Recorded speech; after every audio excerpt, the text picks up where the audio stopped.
یہ بابا آگے سائلہ ہیں، عاتقہ ان کا نام ہے، یہ کہنا چاہ رہی ہیں مولانا صاحب مجھے آپ سے دلی محبت ہے اور میں آپ کو بہت شوق سے سنتی ہوں اور زندگی کے بہت سے ایسے دور ہیں جس میں آپ سے رہنمائی ملتی ہے۔ میری آپ سے گزارش ہے کہ اس بات پر میری رہنمائی فرمائیں۔ ویسے تو صبر کہنے کو آسان لگتا ہے پر کرنا بہت مشکل ہے، اور زندگی میں بہت دفعہ ایسے معاملات اور حالات آتے ہیں جن پر صبر کرنا بہت مشکل ہے۔ انسان چاہتا ہے صبر کرے لیکن کمزور پڑ جاتا ہے، تو آپ سے درخواست ہے کہ اس بارے میں رہنمائی فرمائیں۔ صبر سے ایک لفظ نکلتا ہے صبر۔ صبر کہتے ہیں حنزل کو، کوڑ تم، اس کو ہم پنجابی میں کہتے ہیں کوڑ تم۔ یہ دنیا کا سب سے کڑوا پھل ہے، سب سے کڑوا۔ اس کو اگر ایسے پاؤں سے مسلا جائے، اوپر کھڑے ہو کر جی پاؤں سے جی اس حنزل کو کوڑ تم نے، تو تھوڑی دیر کے بعد اس کی کڑواہٹ زبان پہ آ جاتی۔ اللہ اکبر۔ تو لیکن ایک محاورہ ہے اسی کے تناظر میں کہ یہ کڑوا ہوتا ہے لیکن صبر کا پھل میٹھا ہوتا ہے۔ اور جتنی ایمانی صفات ہیں اس میں سب سے بڑی صفت وہ صبر ہے۔ قرآن نے ایمان کے جتنی صفات کو ذکر کیا ہے ہر ایک کے ساتھ صبر کو جوڑا ہے۔ وہ صبر کے بغیر کوئی ایمانی صفت مکمل نہیں ہوتی۔ ان تصبروا وتتقوا واستعینوا بالصبر والصلاۃ وجعلناهم أئمة منهم يهدون بأمرنا لما صبروا إلا الذين آمنوا وعملوا الصالحات وتواصوا بالحق وتواصوا بالصبر۔ تو يا أيها الذين آمنوا اصبروا وصابروا ورابطوا لعلكم تفلحون۔ یہ چند آیات فی البدی میں نے آپ کو سنا دی۔ تو ایک دفعہ میں نے دیکھا تھا، اس کو سرچ کیا تھا، تو ایمان کی ہر صفت کے ساتھ صبر جڑا ہوا ہے۔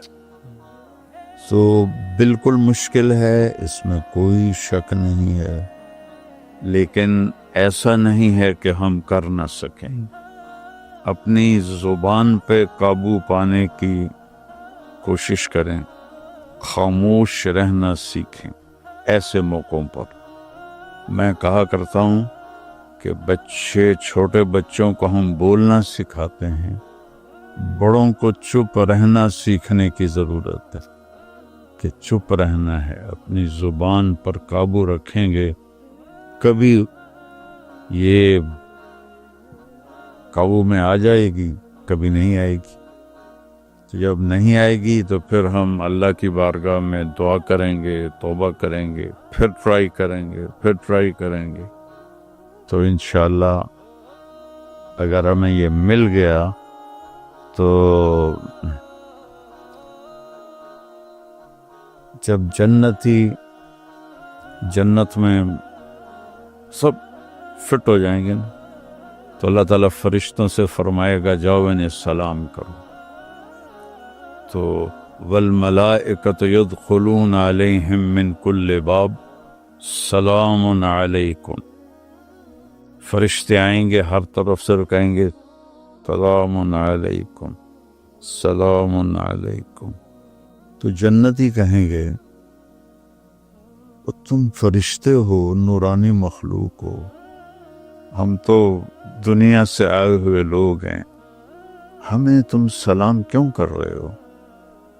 تو جنت میں آدمی کتنی سارے اعمال اللہ نے شرط لگائی ہے پھر جنت جائیں گے، لیکن وہ صرف ایک عمل کا ذکر کریں گے، سلام علیکم بما صبرتم۔ اللہ اکبر۔ ہم تمہیں اس لیے سلام کر رہے ہیں کہ تم نے دنیا میں صبر کا دامن نہ چھوڑا۔ اللہ تو یہ اتنی بڑی صفت ہے۔ پھر ایک اور حدیث سنت، قیامت کے دن اعلان ہوگا صبر والے کھڑے ہو جاؤ،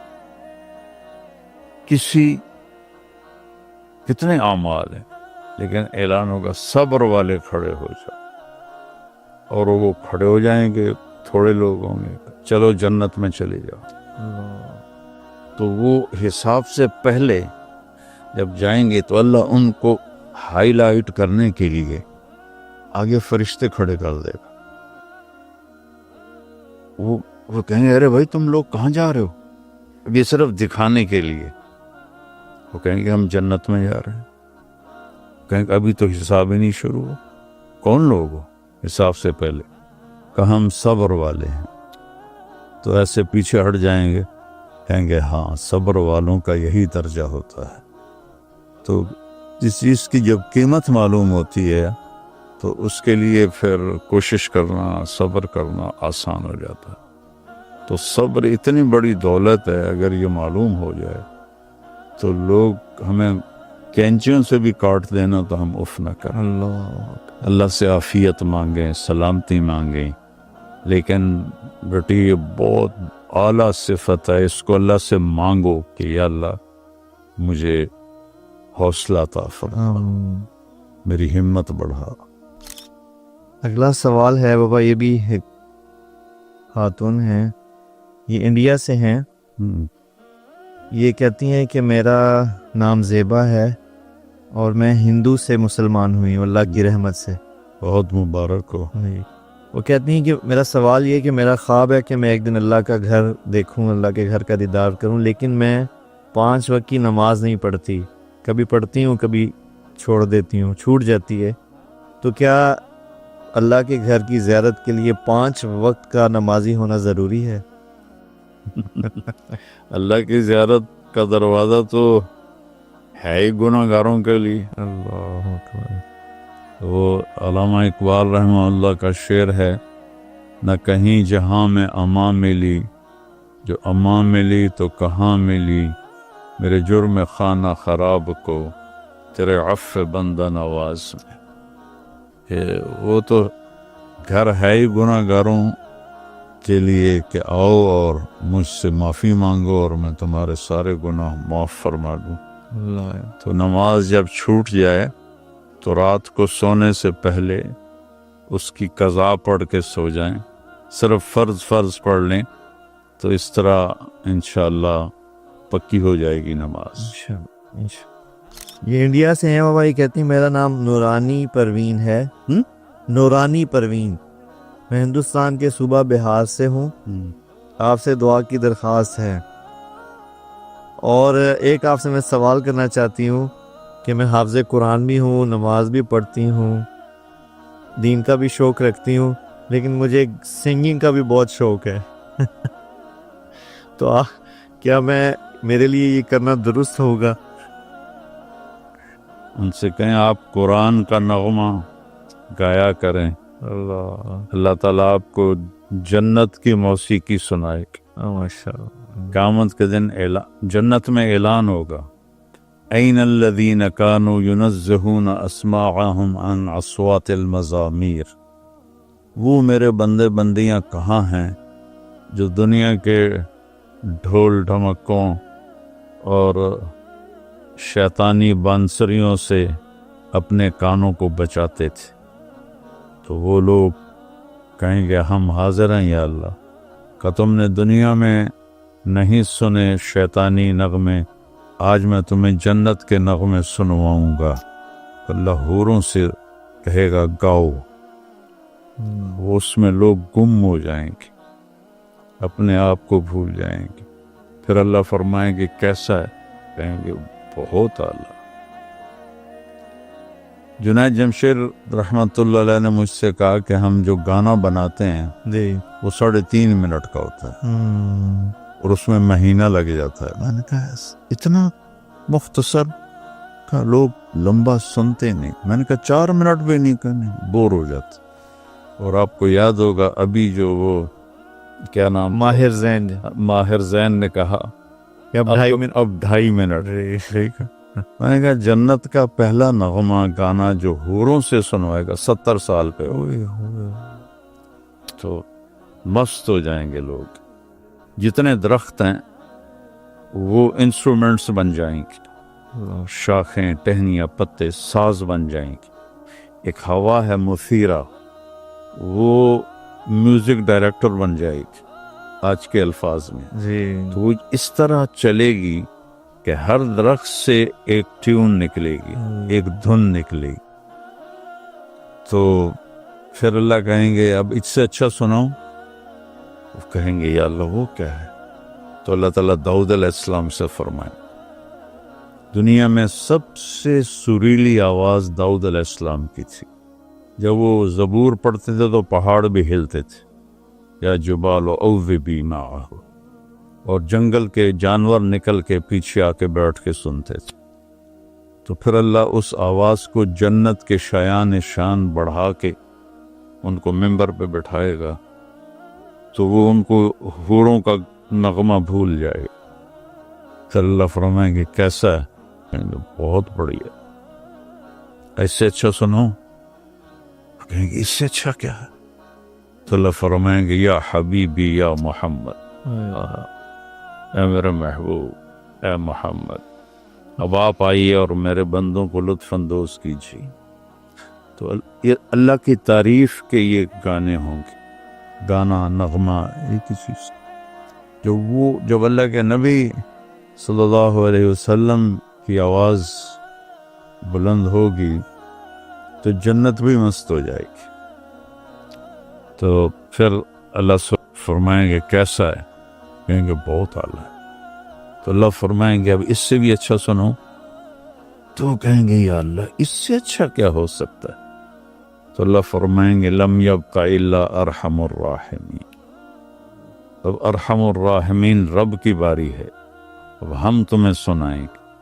تو اللہ جنت کے فرشتے سے کہیں گے، جو وہاں کا جی ایم ہے رضوان، ارفع الحجب بینی و بین عبادی و زواری، رضوان میرے اور میرے بندوں کے درمیان پردے ہٹا دو، یہ مجھے دیکھیں، یہ مجھے سنیں۔